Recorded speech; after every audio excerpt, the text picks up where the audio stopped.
আসসালামু আলাইকুম।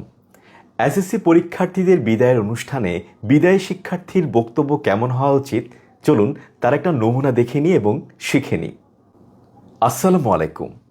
আমি আমার বক্তব্যের শুরুতেই আজকের অনুষ্ঠানের সম্মানিত সভাপতি, সম্মানিত প্রধান অতিথি, সম্মানিত বিশেষ অতিথিবৃন্দ, সম্মানিত শিক্ষকবৃন্দ এবং মঞ্চের সম্মুখে উপবিষ্ট সম্মানিত সুধীজন ও আমার প্রিয় সহপাঠী ভাই ও বোনেরা, সবাইকে জানাচ্ছি আমার আন্তরিক শুভেচ্ছা।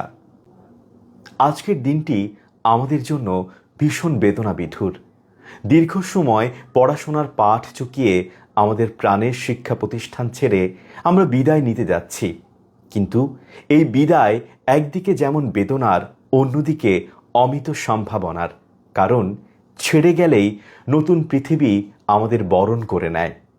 নতুন পৃথিবী, নতুন শিক্ষা প্রতিষ্ঠান, নতুন সম্ভাবনা আমাদের হাতছানি দিয়ে ডাকছে, যেখানে আমরা নিজেদেরকে আরও যোগ্য হিসেবে গড়ে তোলার সুযোগ পাব। আজ মনে পড়ছে, এই তো সেদিন বিদ্যালয়ের আঙিনায় আমরা কলকাকলিতে মুখরিত ছিলাম। আমরা ছিলাম প্রস্ফুটিত ফুলের মতো নবীন। আজ আমরাই বিদায় নিয়ে যাচ্ছি নতুন পৃথিবীর যোগ্য নাগরিক হিসেবে নিজেদেরকে মেলে ধরার জন্য। এই বিদ্যালয়ের দীর্ঘ শিক্ষা জীবনে বিদ্যালয়ের সম্মানিত শিক্ষকদের কাছ থেকে যে ভালোবাসা, স্নেহ ও সহযোগিতা পেয়েছি তার কোনো তুলনা হয় না। সময়ে সময়ে তাদের কড়া শাসন পেয়েছি, যেন আমরা ভুল পথে পা না বাড়াই। আমাদের প্রিয় শিক্ষকেরা সবসময় একটা কথাই বলেছেন, যেন সবার আগে মানুষের মতো মানুষ হই।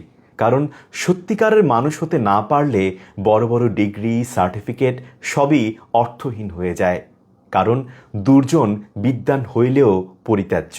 তাই আমাদের সম্মানিত শিক্ষকবৃন্দ ও আমাদের প্রিয় বাবা মায়েরা দেশের সুনাগরিক হবার যে মন্ত্র আমাদের হৃদয়ে বপন করেছেন, সেই মন্ত্রে উজ্জীবিত হয়েই সকলের দোয়ায় আমরা এগিয়ে যেতে চাই সামনের দিকে।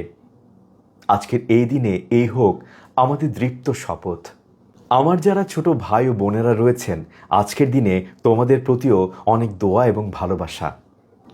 আজকের এই বিদায়ের ঘন ঘটায় আবারও আমাদের সম্মানিত অতিথিবৃন্দ, সম্মানিত শিক্ষকবৃন্দ, সম্মানিত সুধীজন, সবার প্রতি আন্তরিক শুভেচ্ছা জানিয়ে আমি আমার বক্তব্য শেষ করছি।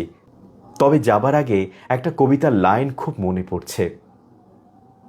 যাবার আগে এই কথাটি বলে যেন যাই, যা দেখেছি, যা পেয়েছি, তুলনা তাহার নাই।